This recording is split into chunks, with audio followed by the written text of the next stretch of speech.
Hi y'all, my name is Maya Patel. My name is Garrido. Hi, my name is Melissa Banuelos. And I'm a Campus Compact Community Engagement Fellow. And I am a Campus Compact Community Engagement Fellow. And I'm a Campus Compact Community Engagement Fellow. And today I'm going to be talking about how environmental justice relates to voting. And today I am going to be talking to you all about what me and my team did in order to prepare for our Earth Day event. I'll be talking about how all of our sustainability programs collaborated with multiple campus resources. If you're 18, congratulations, you are eligible to vote, but be sure you are registered to vote. And also fill out the census for this year because that is very important. Environmental justice ties into voting because it affects all the areas that have been gerrymandered, aka redlined. If you need more information about that, please search that up too. And I am here to tell you that you can make a difference. When voting and passing legislation, you can make a difference on what you want to see in your community. It starts out by your community, maybe your council members, the state, and eventually the country. And also, as a college campus, you are able to make change by going to your administration, by talking to your Associated Senate students, and writing a resolution.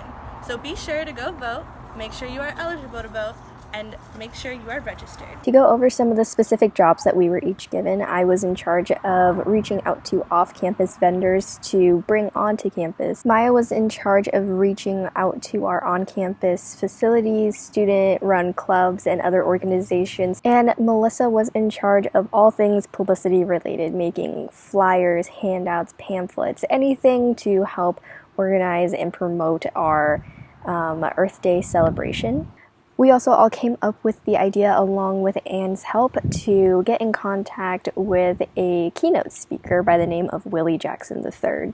He was known to host these ally workshops, and we thought that it would be fantastic if he could come in and talk to us all and our community about ways that we could become allies and be sustainable and fight for environmental justice.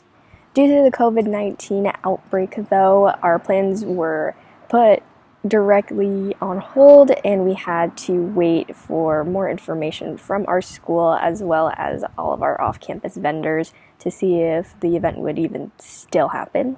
A few weeks after this happened, our campus decided that it was better for it to be closed off to the public, so our Earth Day celebration seemed to just be completely canceled. After meeting with Willie Jackson and figuring out his schedule to see if the original date for our festival, April 20th, would still work out for him, we decided that we would still be going through with at least holding our ally workshop on environmental justice and why people should be more aware of it. With more participants than we had expected, with around 30 to 35 present for the whole entire event, we all talked about ways that we could become more sustainable, that we could fight for environmental justice, and just learn together with Willie Jackson.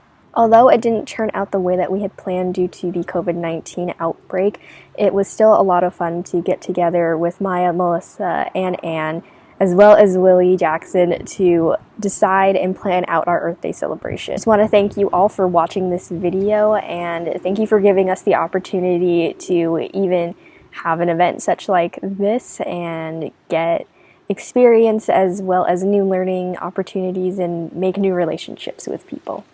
On Earth Day this year, we hosted our Diversity, Equity, Inclusion, and Allyship workshop that was focused on the environmental movement. This workshop was facilitated by our guest speaker, Willie Jackson, on Zoom. The event was sponsored by the College Committee on Inclusive Excellence, the Intercultural Center, the Justice, Community, and Leadership Program, and the Sustainability Department at St. Mary's.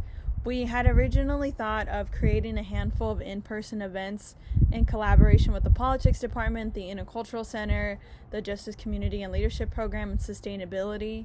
We were hoping to host a farmer's market with Gale Pantry and the Legacy Garden for students to have access to fresh fruits and vegetables while learning about these campus resources. Unfortunately, with the shelter in place, we moved everything online, and we were able to host this wonderful workshop. But I wanted to talk a little bit more about the Legacy Garden right now. So the Legacy Garden provides a great sponsorship between the school and the food service providers. While living in the Living Learning community, Abby and I have been able to experience many aspects of the Legacy Garden and learn how the Legacy Garden can tie back into environmental justice by talking about bean banks, food kitchens, teaching children how to sustain a garden. The Legacy Garden also provides a great open space for students to participate in community engagement by giving back to their own St. Mary's community. For the following year, we have looked forward to a climate action plan. We want to increase awareness within our community, about the things that our college can do to be more sustainable. We want to not only hold our students more accountable, but our institution. We hope to come up with more ideas and implement them about our community. I'll talk to y'all later. Bye! Thank you.